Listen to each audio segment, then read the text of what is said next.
ുമ്പോൾ 5 trillion കരുത്തുള്ള ഒരു രാജ്യമായിട്ട് നമ്മൾ മാറുമെന്നുള്ള ഒരു പ്രഖ്യാപനം വരുന്നു. പക്ഷേ അവിടെയാണ് ശ്രീ രാജേന്ദ്രൻ പന്തള നമ്മൾ നേരത്തെ സൂചിപ്പിച്ച പോലെ അങ്ങ് അതിൽ സംസാരിക്കുകയും ചെയ്തിട്ടുണ്ട്. നമ്മുടെ ഈ വിലക്കയറ്റത്തിൻ്റെയൊക്കെ തോത് അത് വലിയ രീതിയിൽ ഉയർന്നു വരുന്നൊരു സാഹചര്യം, ധനക്കമ്മി നമ്മൾ പ്രതീക്ഷിച്ച രീതിയിലേക്ക് എത്തിക്കാൻ കഴിയാത്തൊരു സാഹചര്യം, അതിന് വേണ്ടിയിട്ടുള്ള പ്രയത്നങ്ങളൊക്കെയാണ്. നമ്മളിപ്പോൾ ആ നിലയ്ക്കുള്ള ഒരു വലിയ പ്രതിസന്ധിയിൽ നമ്മൾ നിൽക്കുമ്പോൾ നമുക്ക് എങ്ങനെയാണ് 2030 നമ്മൾ വലിയൊരു സൂപ്പർ പവറായി മാറാൻ കഴിയും എന്നുള്ളൊരു പ്രതീക്ഷ മുന്നോട്ട് വയ്ക്കാൻ കഴിയും. ഒപ്പം തന്നെ അദ്ദേഹം പ്രൊഫസർ എ ജി ജോർജ് ചൂണ്ടിക്കാണിച്ച പോലുള്ള നിരവധിയായിട്ടുള്ള വിഷയങ്ങൾ കൂടി ഉണ്ടല്ലോ. സാധാരണക്കാരൻ ജീവിക്കാൻ പറ്റുന്ന ഒരു സാഹചര്യത്തിലേക്ക് എത്തണം. നമ്മൾ ഗ്യാസിന്റെ സബ്സിഡിയെ കുറിച്ചൊക്കെ പറയുന്നുണ്ട്, പെട്രോളിന്റെ വിലയെക്കുറിച്ച് പറയുന്നുണ്ട്, ഇന്ധന വിലയെക്കുറിച്ച് പറയുന്നുണ്ട്. ഇതൊക്കെയും താങ്ങാൻ കഴിയാത്ത നിലയിലേക്ക് നമ്മൾ പോകുന്ന സാഹചര്യമാണ്. നേരത്തെ പറഞ്ഞതുപോലെ തന്നെ 50 രൂപയ്ക്ക് പെട്രോൾ എത്തിക്കും, ഡീസൽ എത്തിക്കും എന്നുള്ള വാഗ്ദാനങ്ങളൊക്കെ ഉണ്ടായിരുന്നു. പക്ഷെ അതൊക്കെ എതിരെ പോയി എന്ന് പോലും നമുക്കറിയില്ല. പക്ഷേ ഇപ്പോൾ എന്തായാലും വിലക്കയറ്റം അതിരൂക്ഷമായി നിൽക്കുന്ന സാഹചര്യം, തൊഴിലില്ലായ്മ അതിരൂക്ഷമായി നിൽക്കുന്ന സാഹചര്യം, ആ ഘട്ടത്തിലൂടെയാണ് നമ്മൾ കടന്നു പോകുന്നത്. അപ്പോഴാണ് നമ്മൾ പറയുന്നത് 2030 നമ്മളൊരു സൂപ്പർ പവറായി മാറാൻ നമുക്ക് കഴിയുമെന്ന് പറയുന്നത്. ശരിയാണ്, നല്ല കാര്യമാണ്, ശുഭാപ്തി വിശ്വാസം നല്ലതാണ്. പക്ഷെ അതിലേക്ക് എത്തിപ്പെടാനുള്ള സാഹചര്യങ്ങൾ ഒരുക്കണ്ടേ? തീർച്ചയായിട്ടും ആ ഒരു സാഹചര്യമാണ് മോദി ഇപ്പോൾ ഒരുക്കിക്കൊണ്ടിരിക്കുന്നത്. ഇവിടെ നേരത്തെ ശ്രീ എ ജി ജോർജ് സംസാരിച്ചത് ഒരു വിഷനാണ്, ഒരു വിമർശനമല്ല. അതിനെ ഞാൻ പോസിറ്റീവായിട്ടാണ്. ആ വിഷനാണ് മോദി ഗവൺമെന്റ് പദ്ധതികളിലൂടെ. നമ്മളിങ്ങനെ വാചകം അടിച്ചുകൊണ്ട് അത് കൈവരിക്കാൻ പറ്റില്ല. അതിന് അടിസ്ഥാനമിടുന്ന പദ്ധതികളാണ് നടത്തിക്കൊണ്ടിരിക്കുന്നത്. നേരത്തെ ബാങ്കിന്റെ മേഖലയിൽ നിന്ന് വന്ന വിദഗ്ധൻ പറയുകയുണ്ടായി, ഈസ് ഓഫ് ഡൂയിങ് ബിസിനസ്. അത് വളരെ പ്രധാനപ്പെട്ട കാര്യമാണ്. നേരത്തെ മോദി ഗവൺമെന്റ് വരുന്നതിന് മുമ്പ് അത് താഴേക്ക് പോയിട്ട് 100-നും താഴെയായിട്ടായിരുന്നു നമ്മുടെ സ്ഥാനം. ഇപ്പൊ അത് ക്രമേണ ഉയർത്തിക്കൊണ്ടുവന്ന് 80-ന് മുകളിലേക്കാക്കി. ഈ തൊഴിലില്ലായ്മ മാറണമെങ്കിൽ എന്ത് വേണം? എല്ലാവർക്കും ഗവൺമെന്റ് ജോലിയും PSC UPSC ജോലി കിട്ടുകയല്ല, വ്യവസായങ്ങൾ വരണം. അതിന് പറ്റിയ എക്കോ സിസ്റ്റം വേണം. ആ എക്കോ സിസ്റ്റമാണ് ഉണ്ടാക്കിക്കൊണ്ടിരിക്കുന്നത്. അത് 80-ൽ എത്തിച്ചു. 80-ന് താഴോട്ട് പോയി. ഇനി ആദ്യത്തെ ടോപ്പ് 10 രാഷ്ട്രങ്ങളുടെ പട്ടികയിൽ ഇന്ത്യ പോകും. എപ്പോഴേ? 2047. എ ജി ജോർജ് പറഞ്ഞ ഇന്ത്യ വരും.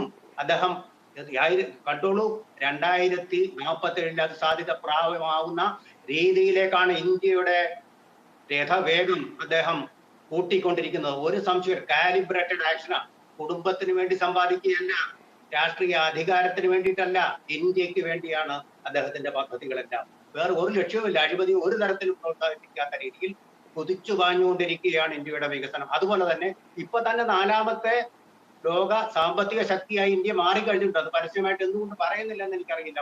കഴിഞ്ഞതും സ്റ്റോക്ക് മാർക്കറ്റിൽ നല്ല ബൂമാണ് വരുന്നത്. അതുപോലെ തന്നെ പ്രധാനപ്പെട്ട ഒരു കാര്യം, സ്റ്റാർട്ടപ്പ് എക്കോ സിസ്റ്റം അതുണ്ടായിട്ടുണ്ട്.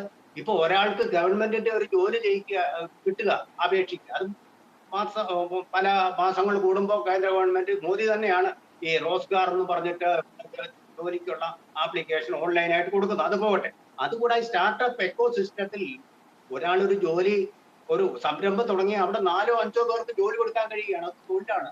അതുപോലെ തന്നെ യൂണിക്കോൺ കേരളത്തിലും ഉണ്ടായിട്ടുണ്ട്. യൂണിക്കോൺ ഈ സ്റ്റാർട്ടപ്പ് സംരംഭത്തിലൂടെ കേവലം 50,000 60,000 രൂപ അല്ലെങ്കിൽ 1 ലക്ഷം വരെ കിട്ടിക്കൊണ്ടിരുന്ന ആളുകൾ ഇപ്പോ 7-9 കോടി രൂപയാണ് റിട്ടേൺ ആയിട്ട് കിട്ടിക്കൊണ്ടിരിക്കുന്നത്. എനിക്കറിയാം, ഞങ്ങളുടെ നാട്ടിൽ തന്നെ ഉണ്ട്. അങ്ങനെയൊക്കെയുള്ള മെച്ചങ്ങൾ ഉണ്ടെങ്കിൽ എങ്ങനെയാണ് നമ്മൾ ഇത്രമാത്രം വലിയൊരു തൊഴിലില്ലായ്മ രൂക്ഷമായിട്ടുള്ള സാഹചര്യത്തിലേക്ക് വരിക? ഗ്രാമീണ മേഖല സാമ്പത്തികമായിട്ട് ഏറ്റവും തകർന്ന രീതിയിലേക്ക് പോവുക. അങ്ങനെയുള്ള സാഹചര്യങ്ങൾ നമ്മുടെ കൺമുന്നിൽ പച്ചക്കുള്ളത് ഇത്തരത്തിലുള്ള കാര്യങ്ങളാണ്. അതിന് എ ജി ജോർജ് സാർ തന്നെ കാരണം പറഞ്ഞല്ലോ, ചൈനയെ കടത്തിവെട്ടി 140 കോടി ജനങ്ങളുടെ രാജ്യമാണ് ഇന്ത്യ. അപ്പൊ അതിന് ആനുപാതികമായിട്ട് തൊഴിലില്ലായ്മയും വരും, അല്ലെങ്കിൽ വ്യവസായങ്ങൾ വരണം. ആ വ്യവസായങ്ങൾ വരാൻ വേണ്ടിയാണ് ഈസ് ഓഫ് ഡൂയിങ് ബിസിനസ്, അതുപോലെ തന്നെ സ്റ്റാർട്ടപ്പ് ഇന്ത്യ, സ്റ്റാൻഡപ്പ് ഇന്ത്യ തുടങ്ങിയ സംരംഭങ്ങൾ. ഇതൊക്കെ മുന്നിൽ കണ്ടുകൊണ്ടാണ്.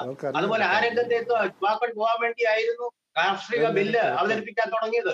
കടുത്ത എതിർപ്പിനെ, രാഷ്ട്രീയം വെച്ചുള്ള കടുത്ത എതിർപ്പിനെ തുടർന്നു, അക്രമാസക്തമായിട്ടുള്ള രക്തരൂഷിതമായിട്ടുള്ള എതിർപ്പിനെ തുടർന്ന് അത് പിൻവലിക്കുകയായിരുന്നു.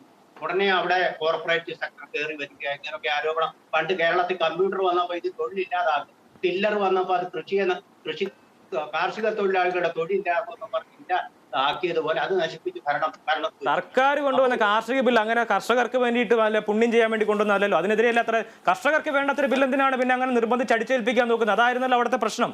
എന്തായാലും അത്തരത്തിലുള്ള അങ്ങനെ ഈ നമ്മളിപ്പോ നമ്മുടെ ഇന്ത്യയിലുള്ള ഒരു കാര്യം തുറന്നു പറയട്ടെ, ഉത്പാദനക്ഷമത എന്ന് പറയുന്ന പ്രധാനമായിട്ട് ഇപ്പൊ ഉത്പാദനക്ഷമത ജനസംഖ്യ വർദ്ധിപ്പിക്കുന്നതല്ല ഉത്പാദനക്ഷമത. അതിപ്പോ ചില സമുദായങ്ങൾ തമ്മിൽ മത്സരിച്ചുകൊണ്ടിരിക്കുന്നുണ്ട്. പരസ്യമായിട്ട് പറഞ്ഞ സന്താനങ്ങളുടെ എണ്ണം കൂട്ടണമെന്ന് പറഞ്ഞു. അത് പോരാ. കാർഷിക മേഖലയിൽ ഉത്പാദനക്ഷമത വർദ്ധിച്ചെങ്കിൽ മാത്രമേ മറ്റു ശ്രീലങ്ക, ഫിലിപ്പീൻസ് അങ്ങനെയുള്ള രാജ്യങ്ങളോട് പോലും നമുക്ക് പിടിച്ചു നിൽക്കാൻ പറ്റുകയുള്ളൂ. അതിനൊരു ഇംപീറ്റസ് ഉണ്ടാക്കണം, അല്ലാതെ പറ്റില്ല. പരമ്പരാഗത രീതിയിൽ കൃഷി ചെയ്തിട്ട് ഒരു കാര്യവുമില്ല.